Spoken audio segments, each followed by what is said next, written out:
Silav rojbaş, hevdar mubashın. Hevando ev meseleye li Amerika'ya doh mijwara pêşkêş kiribû, ew meseleye ku Donald Trump gotibû hêzên me wê ji Sûriyê vekişin, niha me hinek lêkolîn kir. Ya rastî tiştekî pir giran tune, yani tiştekî wisa zelal jî tune ye. Şêwirmendekî Donald Trump heye, ew jî neviyê John Kennedy ye, serokê berê Amerikayê niha şêwirmendê Donald Trump e. Rojekê di balafirê de wextê diçin, Donald Trump nexşeyekî rojhilata navîn derdixe. Lê dinêrin wextê ku dortê ser sînorê Bakurê Kurdistanê û Rojavayê Kurdistanê ya dibêje li vê derê li Tirkiyê ew qas esker hene, li Rojava ew qas esker hene, vana sibê du sibê bi hev kevin şer dest pê bike eskerê me wezêrar bibînin ya baş ew e ji niha em eskerê xwe ji Rojavayê Kurdistanê vekişînin. Tenê ev hatiye gotin ama biryarekî tune ye, Donald Trump'ın bawekî fermî nebiye serokê Amerîkayê li ortê tiştekî tune ji ber vê yekê Amerika xwe vekişîne jî nekişîne jî Rojavayê Kurdistanê wekî xwe bimîne ya vê gavê di siyaseta Amerîkayê de di derbarê Rojavayê Kurdistanê de guherînekî berçav tune ye. Ya şerm ew e ku rojnamevanên Tirkiye, televizyonên Tirkiye sibê heta êvarê behsa vekişîna hêzên Amerîkî dikin. Yani mîne ku hêzên Amerîkî wê derê vekişin, Kurd dimînin ji wan re ew ê bi têra xwe êriş bikin, ew ê têra xwe lê bixin, ew ê qira Kurdan bînin. Ya şerm ev e. Hevalon hayez daxuyaniya dawiya Cemil Bayık dixwazim bu ara parve bikim. Vê spêket ajansan Cemil Bayık kayem binêrin çi dibêje? Cemil Bayık vekirî dibêje. Em weke rêxistin, weke tevger amade ne gotinên serokatiya xwe pêk bînin. Lê dibe bi armanca çareserkirina doza Kurd û Kurdistanê be. Wekî din pêşniyaz li pedekê û yenekê dike hikûmeta ku nû li Kurdistanê were avakirin divê li ser kîjan esasan were avakirin. Yani çi ji xwe re bike armanc pêşniyazê xwe li hikûmetê dike. Cemil Bayık jî behs dike ku li rojhilata navîn statû diguherin, erdnîgarî şekil diguherîne, yani sînorên nû çêdibin. Ji ber vê yekê firsendekî mezin hatiye pêşiya Kurdan, hikûmeta nû ya li Kurdistanê tê avakirin dibe kîjan perspektîvan ji xwe re esas bigire, çi dayîne pêşiya xwe, çi bike fayda Kurdan tê de heye, çi neke fayda Kurdan tê de heye. Yani her tişt divê ji bo fayda Kurdan be. Niha em pêşî daxuyaniya Cemil Bayık bixwînin. Hevserokê Konseya Rêvebera Kecekê Cemil Bayık tevlî bernameyekê taybet ya Stêrk TV bû û bawekî vekirî got rêbera po ji bo çareseriyê çi bibêje em ê qebûl bikin. Bayık balkişan ser hevdîtina ku Rêzdar Abdullah Öcalan piştî 4 salan bi malbata xwe re pêkanî bû bi Ömer Öcalan re destîşan kir ku dewleta Tirkiye tecîta li İmraliyê didomîne armanca wî çareserkirina pirsgirêka Kurd nine. Cemil Bayık wekî din got eger armancekê wan hebiya piştî hevdîtinê hema demil dest cezayekê nû ya tecîtê nedidan rêbera po hûn zanin cezayê dîsîplînê danê ev jî hemî hince te bahane ye cezayê dîsîplînê ji bo meha sê mehan dirêj kirine. Bayık xespkirina şaredariyên Esenyurtê Merdînê Elêh û Xelfetî weke dagirkerî pê nasê kir û da zanîn divê gel xwedî li destkeftî xwe derkeve, xwedî li şaredarî qîmetên xwe, xwedî li ked û siberoja xwe derkeve, xwedî li îradeya xwe derkeve bê Kurtasî. Bayık tekildarê hilbijartinên li Başûrê Kurdistanê jî pêşniyaz hem li yenekê kir û hem jî li pedekê kir. Divê hikûmeta ku nû were avakirin li ser kîjan esasa be. Cemil Bayık sê madde pêşniyaz kirin. Çi ne ev madde? Ez ê di dawiya bernamê de jî ji were berfirehî bibêjim. Hikûmeta ku bê avakirin divê li dijî dagirkeriya dewleta Tirkiye bisekine. Rojhilata navîn niha di nava kaosekî mezin re derbas dibe. Statû wê bêne guhertin. Ji bo Kurdan hem xeteriyekê mezin e hem jî derfet û îmkanekê mezin dikare derbixe holê. Ji bo vê yekê jî yeketiya netewî divê were pêşxistin bi her awayê. Hikûmeta ku bê avakirin divê yeketiya Kurdan ji xwe re esas bigire dibêje Cemil Bayık. Di derbarê İmraliyê de kan binerin Cemil Bayık çi dibêje? Ez ê pir şîrove nexim navberê serî heta dawî ez ê ji we re bixwînim paşê êdî şîrove bila bimîne ser we. Dibêje Cemil Bayık kengê tejît ji holê radibe, kengê sîstema İmraliyê ji holê rabe wê tejît jî rabe. Ew jî çawa radibe? Kengê gelê Kurd weke civakekî were qebûl kirin. Mafê gelê Kurd ên xwezayî kengê werin qebûl kirin. Wê demê ev sîstem ji holê radibe. Wê demê êdî tejît ji holê radibe. Rastî ji bo me ev e. Ömer Öcalan şu hevdîtin çêkir, di derheqê tenduristiya Rêberapoda hin tiştên neyînî hatin belavkirin, li ser pirsgirêka Kurd hin daxuyanî dan, di armanca wan de çareserkirina pirsgirêka Kurd tune ye. Êrişa Rojavayê Kurdistanê kirin, li Tirkiye li Bakurê Kurdistanê şaredarî desteserkirin. Yên ku armanca wan çareserî bê van tiştan çi wa dikare bike?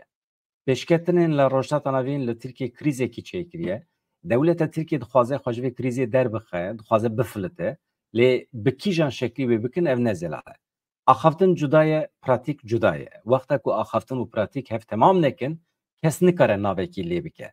Planekî nihatê meşandin, eger ev axaftin çê dibin, ev pratik derdikevin holê di çarçoveya planekî de pêktin. Niha dewleta Tirkiye çi datîne pêşiya xwe? Ev e.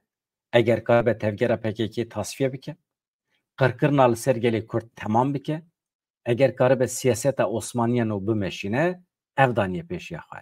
Li rojhilata navîn jî desthilatdariya xwe, hegemoniya xwe wê xurttir bike. Siyaseteke emperyal daniye pêşiya xwe dibêje Cemîl Bayîk, heta niha ji bo vê xebitîn û tu encam bi dest nexistin. Ev li Tirkiye krîzeke mezin çêkir. Eger li Tirkiye di aliyê siyasî, aborî, civakî, çandî û hemû aliyan de krîzekê çêbiye, encama vê siyasetê ye. Li rojhilata navîn niha şer mezin dibe, guhertin çê dibin, statû diguherin, êdî rojhilata navîn wê wekê berê nemîne. Yên ku projeya mezin ya rojhilata navîn dimeşînin eşkere gotine, wê nexşe bêne guhertin. Netewe dewlet wê darbe bixwe. Tirkiye ji vê ditirse. Her çi qasî Tirkiye hêza NATOyê jî li rojhilata navîn derveyê wê hin tişt diqewimin. Êdî Tirkiye li dervê hin tiştan têgirtin. A ku dewleta Tirkiye tengav dike esas ev e. Tirkiye heta niha bi hêza ku ji NATO û ji Ewropayê digirt li ser hemû gelan qirkirin pêşxist. Li ser rojhilata navîn hegemoniya xwe pêşxist. Niha ev hemû ji destê wan derdikeve. Pêşketinên li rojhilata navîn dervê Tirkiye pêş dikevin. Ev Tirkiye pir ditirsîne.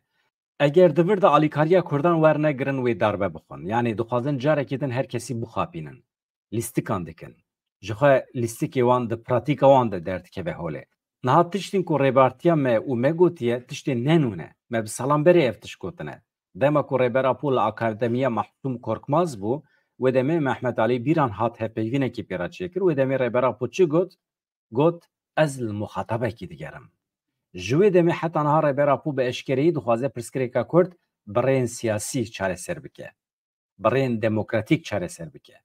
Tevgera me jî gelek caran ev yekda diyar kirin. Dîsa jî gelek caran tevgera me, gelê me diyar kir ku nûnerê me Rêberapo ye. Ê ku pirsgirêka Kurd çareser bike, ê ku müzakere bike Rêberapo ye. Gelek caran ev hate gotin. Dewleta Tirkî jî vê yekî baş dizane. Bi zanebûn nîqaş dikin ku Kurd ne netewin. Bi zanebûn vê nîqaşê derdixin holê. Yani Kurd ne netewin û kes nizane ka çawa pirsgirêka Kurd dikare were çareser kirin. Ji bo ku rastî ve şirin vê yekê dikin. Di rastî de her tiş li ber çavan e. Dixwazin Kurdên xwe ava bikin. Bi Kurdên xwe didin diyarkirin ku pirsgirêk çareser kirine. Dixwastin her kesî bi vîya wê bixapînin. Ji xwe vê eşkere dibêjin. Dibêjin hûn ê werin teslîm bibin û em çi bidin we hûn ê qebûl bikin. Ew jî eger em bidin, em ê bidin. Em nedin jî em nadin. Mantıqa AKP MHP li ser vî esasî ye. Yên li hemerî vê derdikevin jî ji wan re dibêjin terorîst e, xaîn e, dixwaze me ji holê rakin, lazim e ji holê rabine. Bi vî aqlî tev digerin. Pratika wan jî li ser vî esasî ye. Armanc û niyeta wan çareserkirina pirsgirêka Kurd nine. Dixwazin dagirkeriyê nû li Rojavayê Kurdistanê li Sûriyê bi pêş bixin. Xwestin Nêçîrvan Barzanî were Tirkiye. û ew jî çû wê derê. Li Hewlêrê dibin navê pîrozkirina Komarê de PDK, Mîta Tirk, Balyozê Tirkiye, ew kesên ji wan re dibêjin muxalefeta Sûriyê civînekî çêkirin.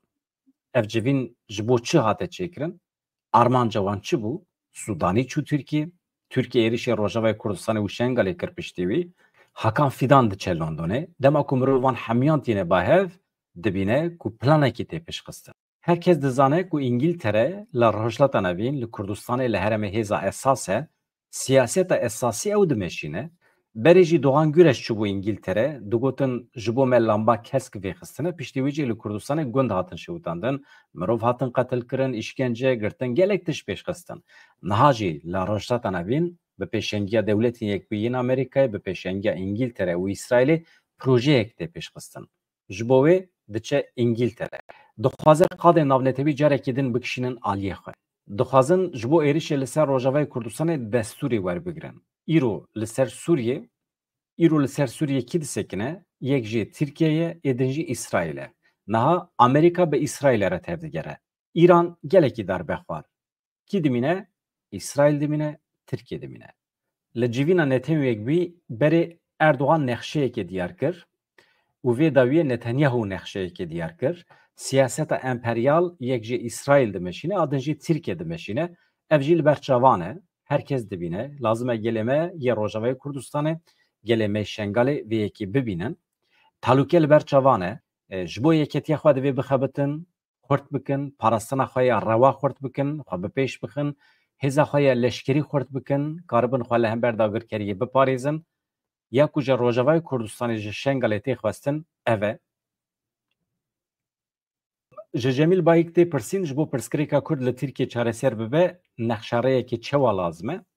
Cemîl Bayîk dibêje rê diyar e, rêbera pû jî diyar kir, Kurdan jî diyar kir, eger dixwazin pirsgirêkê çareser bikin, divê pêşî tecîta mutlaq ya li ser rêbera pû were rakirin. Lazim e dawî li sîstema li îmralî were anîn, lazim e şertên tenduristî, şertên ewlehiyê, şertên azadiya rêbera pû qebûl bikin. Eger vana qebûl bikin, wê demê rêbera pû dikare rola xwe bilîze. Me jî, gelê me jî gotiye, eger ev şert pêk bên, rêbera pû wê pirsgirêkê çareser bike. Wê demê em ê qebûl bikin, rêbera pû ji bo çareseriyê çi pêş bixe, em ê li pişt rêbera pû bin. Me jî gelê me jî gotiye, eger ev şert pêk bin, rêbera pû wê pirsgirêkê çareser bike. Em ê qebûl bikin. Rêbera pû ji bo çareseriyê çi pêş dixe, em ê li pişt rêbera pû bin. Di aliyê Kurdan de pirsgirêk tune ye. Pirsgirêk di aliyê Tirkiyeyê ye. Eger dixwazin pirsgirêk çareser bibe, divê dest ji propagandaya qirêj berdin. Divê dest ji gotinên rêbera pû terorîst e, serokê terorîstan e, tiştên PKK reş dikin, divê dev ji wan berdin. Dixwazin nefretê li hember rêbera pû, li hember PKK, li hember gelê Kurd pêş bixin. Naxwazin pirsgirêk çareser bibe. Eger bixwazin, lazim e vana xaftina edî nekin, zimanê xwe biguherînin berê her tiştî. Herkes dizane ku dewleta Tirkiye li ser tekoşîna gelê Kurd ava biye. Kurd xwediyê damezrandina Tirkiyeyê, hêzeke eslî ne Kurd li Tirkiye. Dewleta Tirkiye neçarî Kurdan e, deyndarê Kurdan e. Ê ku deriyê van axan li wan vekir Kurdin, ne Kurdan, wan bi xwe xıyanetê li Kurdan kiriye. Lazim e gelên Tirkiye vê zanibin. Heta niha ji bo Kurdan rexnedayînekî nedane. Ne gotine me xıyanetekî mezin li Kurdan kiriye. Divê nexşareyekê wan ya çareseriyê hebe. Di zimanê wan de jehr heye, dijminatî heye. Li dunyayê nehatiye dîtin li ser navê biratiyê qirkirinê li ser gel pêk tînin. Ew çawa biratî ye? Biratiyekê wiha tune ye. Ev tiştên li ser Kurdan têkirin çi eleqeya wî bi İslamiyetê re jî tune ye. Madem dewlet ya Kurd û Tirkan e, çima qirkirinê li ser Kurdan dimeşînin? Ev ne dewleta Tirkan e jî.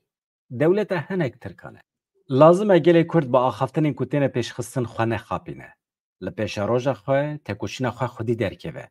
Tirkiye eger dixwaze pirsgirêkên aborî, çandî, civakî, pirsgirêkên jin û her wekî din ji holê rabe, divê pêşî pirsgirêka Kurd çareser bike.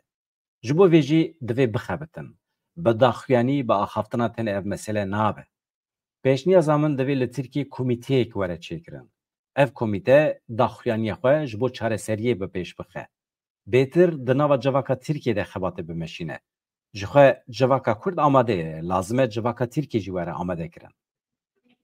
Li Başûrê Kurdistanê hilbijartin çêbûn, pedekewekê Partiya Yekem hate hilbijartin, Yekîtî Niştimanê Kurdistan Partiya Duyeme, niha amadekariyên avabûna hikûmetekê nû tê çêkirin. Cemîl Bayîk hevserokê keçekê ka em binêrin çi pêşniyaz li wan dike.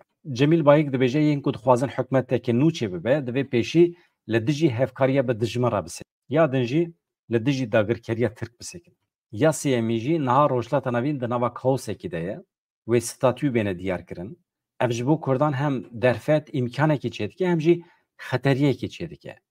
Ji bo statûya Kurd çêbibe, lazim e milletê Kurd yeketiya xwe ava bike. Divê hikûmet li ser van her sî xalan pêşxistinê çêbike.